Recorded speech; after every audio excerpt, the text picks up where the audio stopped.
Om Namo Bhagavate Vasudevaya. This verse has no purport, so I'll just read the translation. Hiranyakashipu studied the form of the Lord. This is Srimad Bhagavatam, Canto 7, Chapter 8. The Lord slays the king of the demons, text number 19 to 22. Hiranyakashipu studied the form of the Lord, trying to decide who the form of Nrsimhadev standing before him was.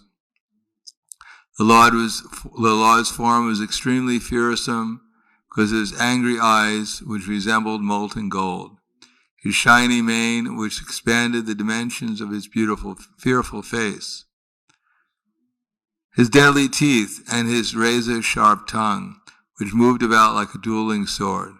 His ears were erect and motionless, and his nostrils and gaping mouth appeared like the caves of a mountain.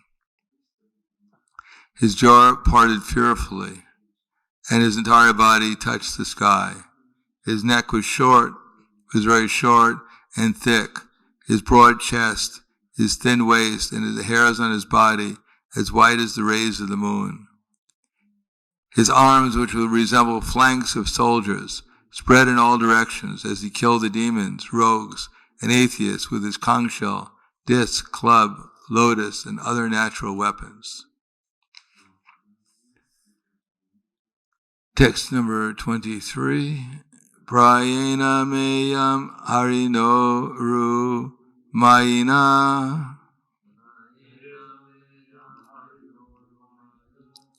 vadasmrito nena samud yatena kim evam brivams tva vyapatad Gudayudao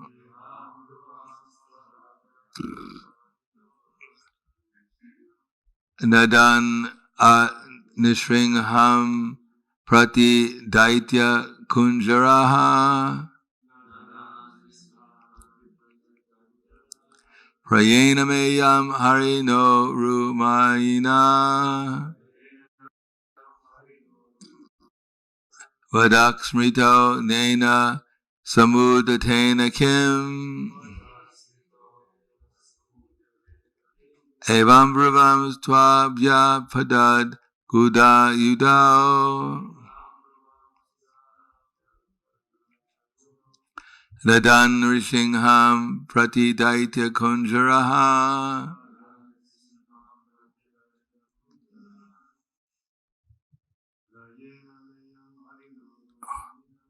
Prayena Meyam Harino Rumayina Vadaksmrito Nena Samudyatena Kim Evam Brabham Svavayapad Yudayato Nadan Rishingham Prati Daitya Kunjaraha. Would you like to try, Mataji?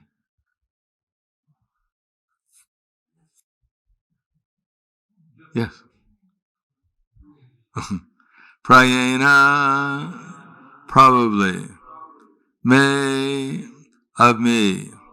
I am this. Harina, by the Supreme Lord. Uru Mayina, who possesses the great mystic power. Vadaha, the death.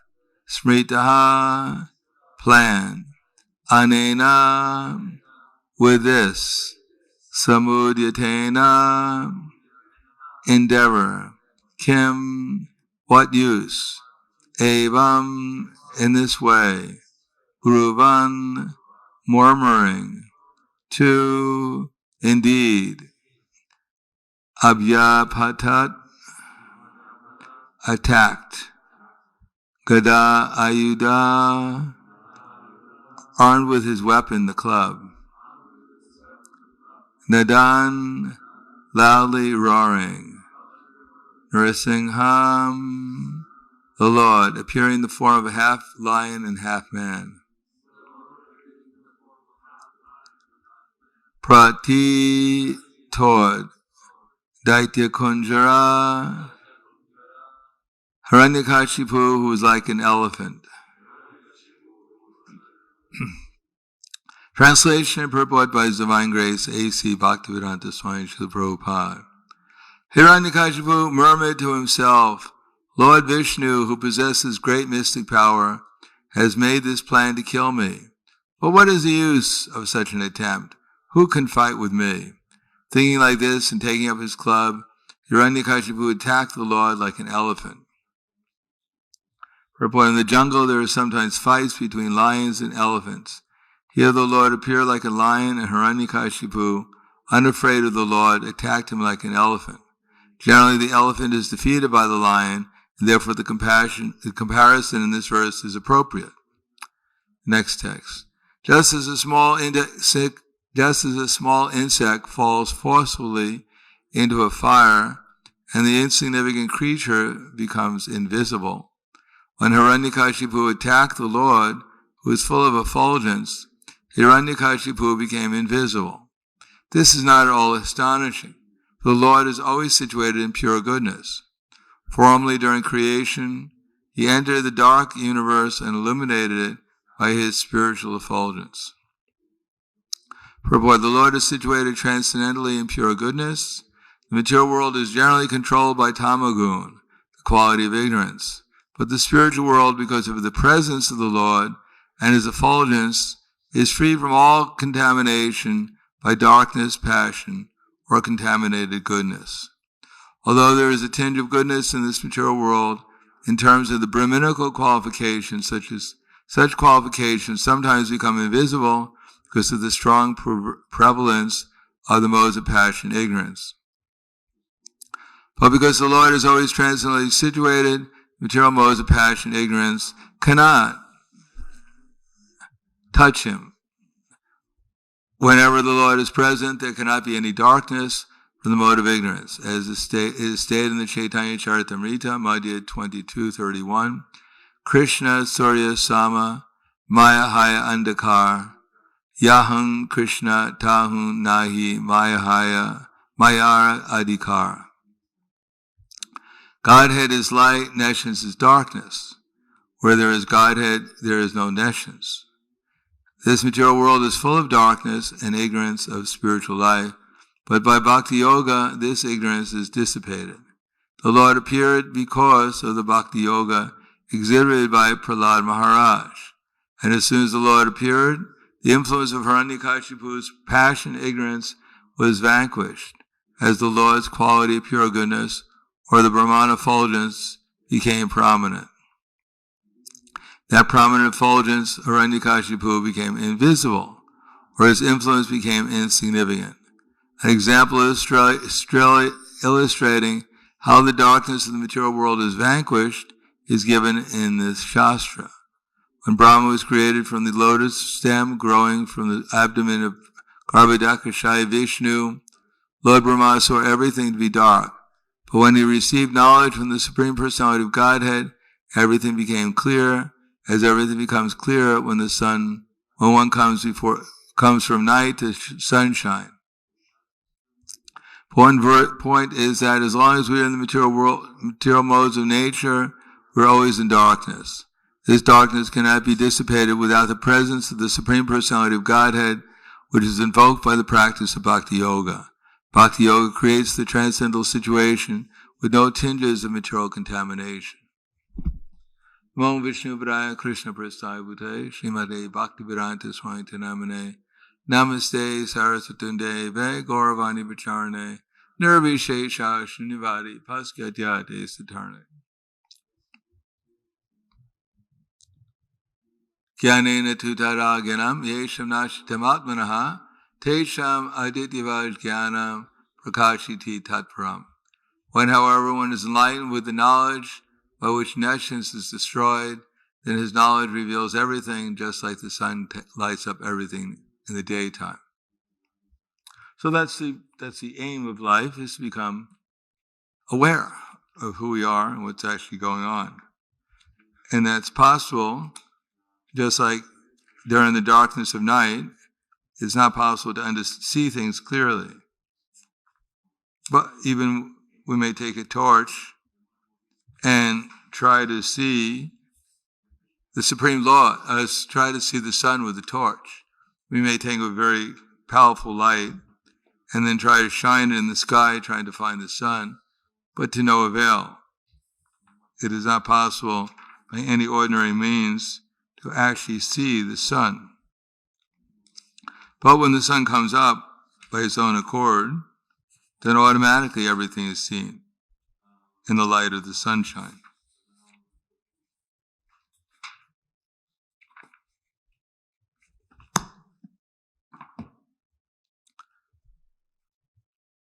Now, generally speaking, the conditioned soul, he is in darkness because he chooses to be in darkness. Therefore, Krishna says, "Narate kashitet papam, na papam sikritim vibhum, agyanena vritam gyana, tena muyanti jantava." The Supreme Lord doesn't assume anyone's sinful or pious activities. The embodied beings, however, are bewildered because of the ignorance which covers their real knowledge. So thinking to be auspicious and valuable, the conditioned soul acts in the modes of ignorance and passion, and sometimes with a tinge of goodness, thinking that these activities will be beneficial. And therefore he follows the ways of life, trying to enjoy the three modes of material nature. As Krishna says, this is due to his association with those modes, thus he meets with both good and evil amongst the various species. Only when we come in contact with devotional service, through the association of devotees, do we get an actual real alternative to come to the mode of pure goodness, or act in the mode of pure goodness. Generally, even one comes in contact with devotional service through the varnashram system, which is in civilization, such methods exist, such a structure, a system exists. Unfortunately, in Kali Yuga, it doesn't exist. And whatever remnants are there are generally disappearing. 50 years ago, 100 years ago, it was more prominent. Just like when Gandhi went to England, and they asked him when he was in England, "What do you think of English civilization?" His reply was, I think it would be a good idea. People think they're civilized, but actually they're Naradamas. They're the lowest among men. They have the intelligence of a human being, but they're misusing it for sense gratification. Therefore, they're creating more problems than they're solving. But because they're in ignorance, they believe that they're actually heading in the right direction. Just like his analogy is given here also, that the fly is convinced that when he enters into the fire will be destroyed. But that's not how things work. When the fly goes right into the fire, the only thing that gets destroyed is his wings, and he falls down dead.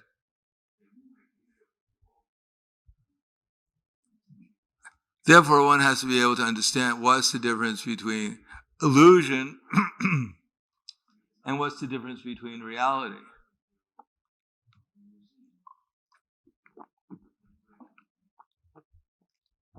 One should be, as it says, Yai Shastra Vidim Usrija, or Yak Shastra Vidim Usrija, Vartate Kamakarata, Nasasudim Avatnoti Nasu Kamna Paramgitim. Those who don't follow Shastra and act just and whimsically can have neither peace nor happiness nor the supreme destination. Tasmat Shastram Pramanam Te Karya Yavayasito Gyatva Shastram Vidanokta Karma Kartam Viharasi. One should know what is to be done and what is not to be done by the instructions of Shastra. And knowing such instructions, one should act so that one can gradually become elevated. In other words, the only light in this age is Shastra. Everything else is darkness. People don't know that because they're in ignorance. Therefore, Srila Vyasadeva, as it says, that, what is that? Srila Vyasadeva, out of his kindness, he created the Srimad Bhagavatam. What's the first word of that?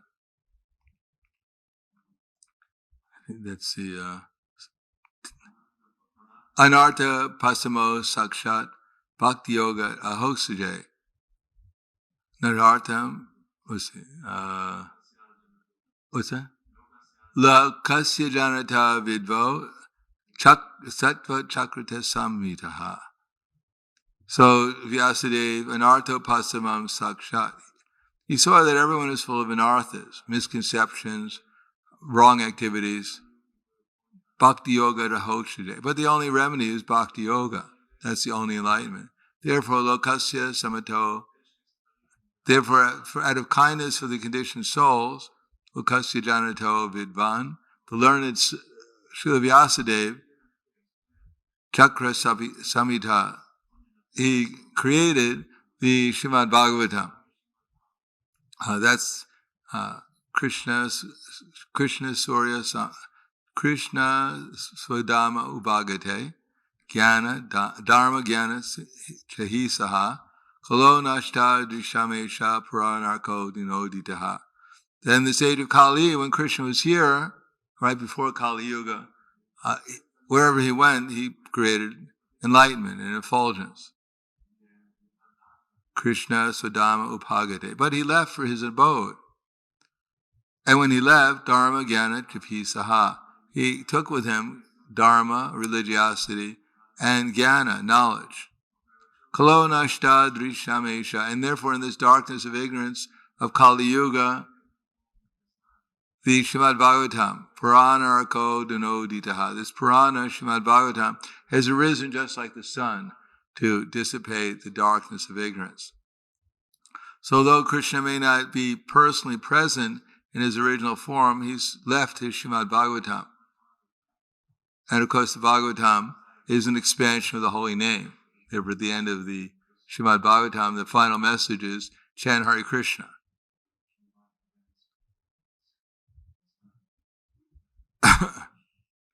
In any case, when the Srimad Bhagavatam, when the holy name is there, when the deity is there, then there cannot be any darkness. Now, people may be in darkness because they don't accept Krishna, but if we accept Krishna, if Krishna is actually there for us, then we won't be in darkness. The main darkness is that we don't know who we are and we don't know what our relation with Krishna is. But if we perform the activities of Bhakti Yoga, according to Krishna's directions in Guru, Sadhana, and Shastra, then Krishna reveals himself and then the ignorance goes away. Krishna Surya Samamaya Haya Andhakar.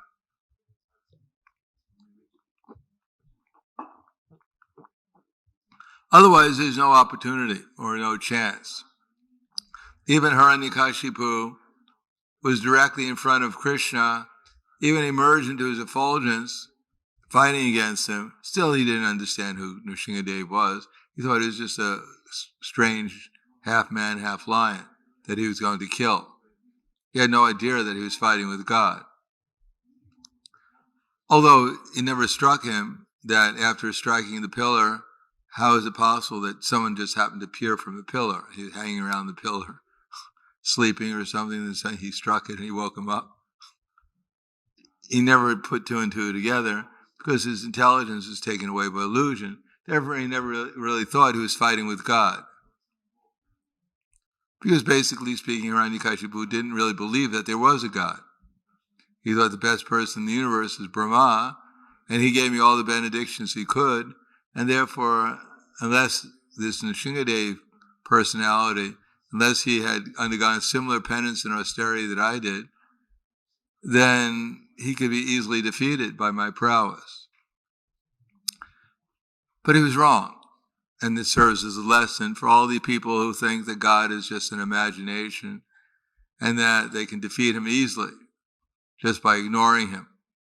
If he doesn't pop out of the pillar, then he's not even there. And if he pops out of the pillar, by our prowess, we're going to defeat him anyhow, because he can't be unlimited.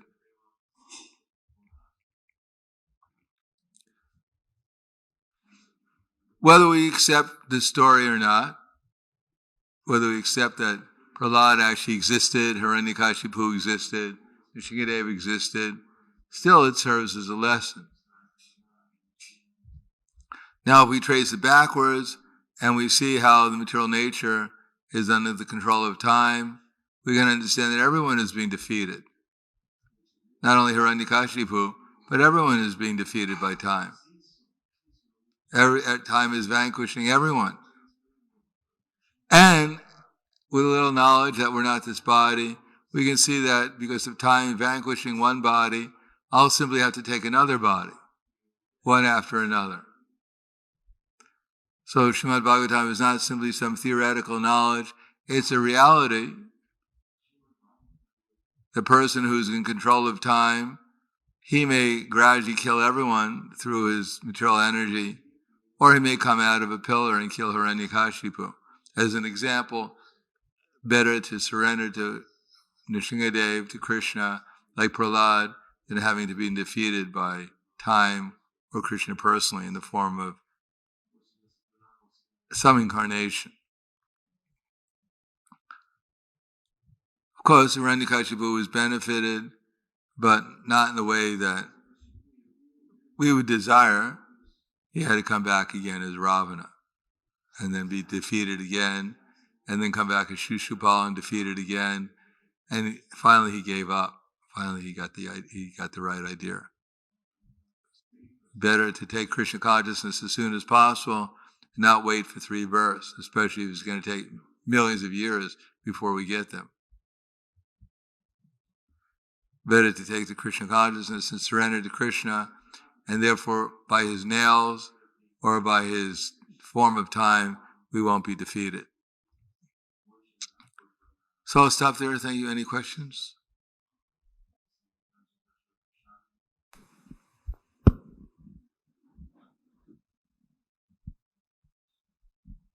I think the fight's going to go on for another 20 verses. So it's a long fight. Oh. Because actually Krishna had to wait. He appeared at noon, I believe, and he had to wait till dusk because he had to kill him at dusk.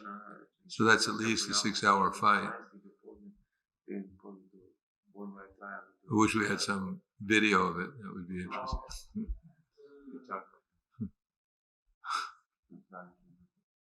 Learn a few techniques here and there. All right, thank you very much. Grandaraj Srimad Bhagavatam ki jai, Srila Prabhupada ki jai, Gaur Premanande.